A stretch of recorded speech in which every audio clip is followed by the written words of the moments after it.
I chose to post this game because this game was interesting. I lost, made a big mistake early on, lost my queen, but still hung on to come back and actually win the game decisively.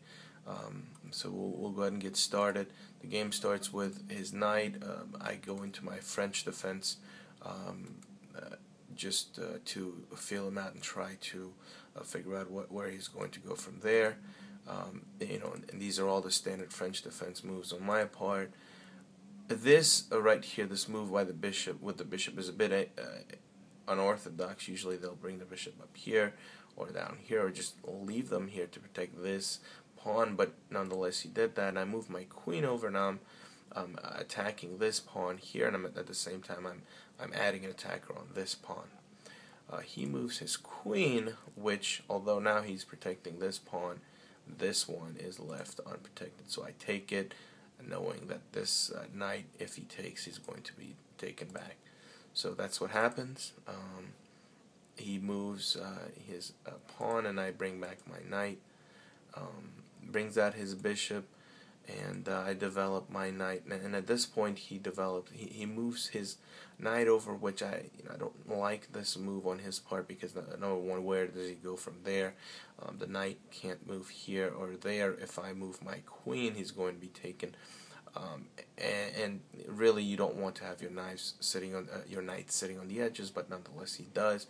And I'm the one who makes the mistake. I have this square and that square, the A5 square and the D8 square to go to without being taken, but for some reason I had forgot that this bishop was over here. So I moved to the C7 square, and of course he takes with his bishop.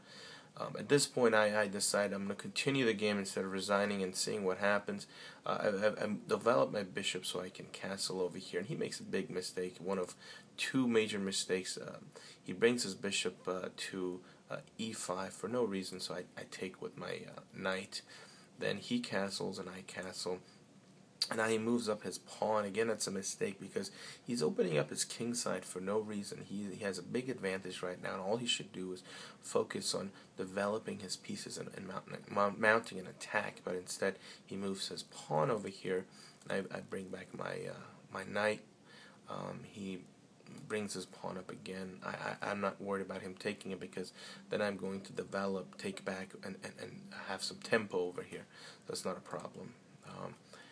Now he brings his other pawn up, and I take with my knight, knowing that it's protected over here. And this is where he makes the second mistake.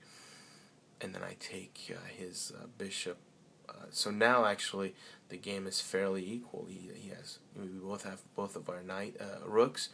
We each have a knight, and instead of a queen, I have three minor pieces, which is actually very sort of an equal footing right there. He develops his queen. I bring back my knight, because obviously the queen can take my knight at this point. He brings up his rook with the intent of bringing the other rook behind here and creating a battering ram. I take the pawn because I know that it's protected by the bishop, and the queen's not going to take that pawn. He obviously develops his rook, and I develop my final minor piece here, knowing that number one, I've connected my rooks, and number two, if I move my knight, then there's going to be a discovered attack on the knight over here. He moves his queen with his king. I move my rook over, and he brings his rook over here. I'm assuming his plan was to then bring his queen over and attack. So I proceed with moving my pawn, trying to get the knight out of the way there. And he actually does move. I bring my bishop up. He moves his knight again. I move my bishop here to attack the queen, and just to explain, the reason I moved my bishop over here was because I wanted to have this rook protecting my bishop when I moved the bishop over to attack the queen. So he moves the queen over here. I move my knight attacking the queen, And at this point, obviously, he's got a checkmate coming over here, so I move my pawn. He brings his knight over here, and I could at this point either take, move, or I could check over here, and I checked because I knew that if he took, I would still be able to take right here, and he wouldn't, and there would be a problem for him, and he does.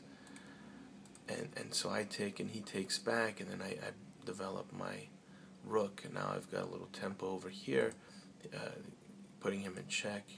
I bring up my other knight, hoping to fork the king and the rook, and he actually moves his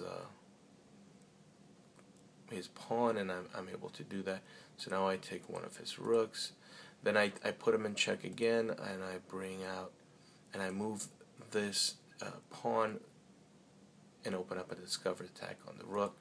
He moves, I take, he takes, I take. He brings it up. He brings his pawn up here to protect this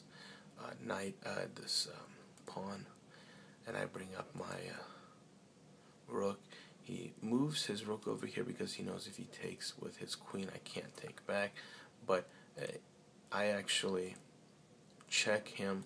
He has to move over here. He doesn't have any other moves. And now I bring my other rook over here, knowing that whatever he does, if he moves his queen, and if he does actually take that, then my next move is going to be checkmate. So he actually moves his rook over here, which is a terrible move, because now I take it with my bishop. He takes back, and I bring my rook over here, knowing that it's check in 2, and he doesn't do anything to prevent that from happening. I check and mate. Well, it would be his queen would be able to come over here, but at this point he resigns because he knows he'd be mate anyway.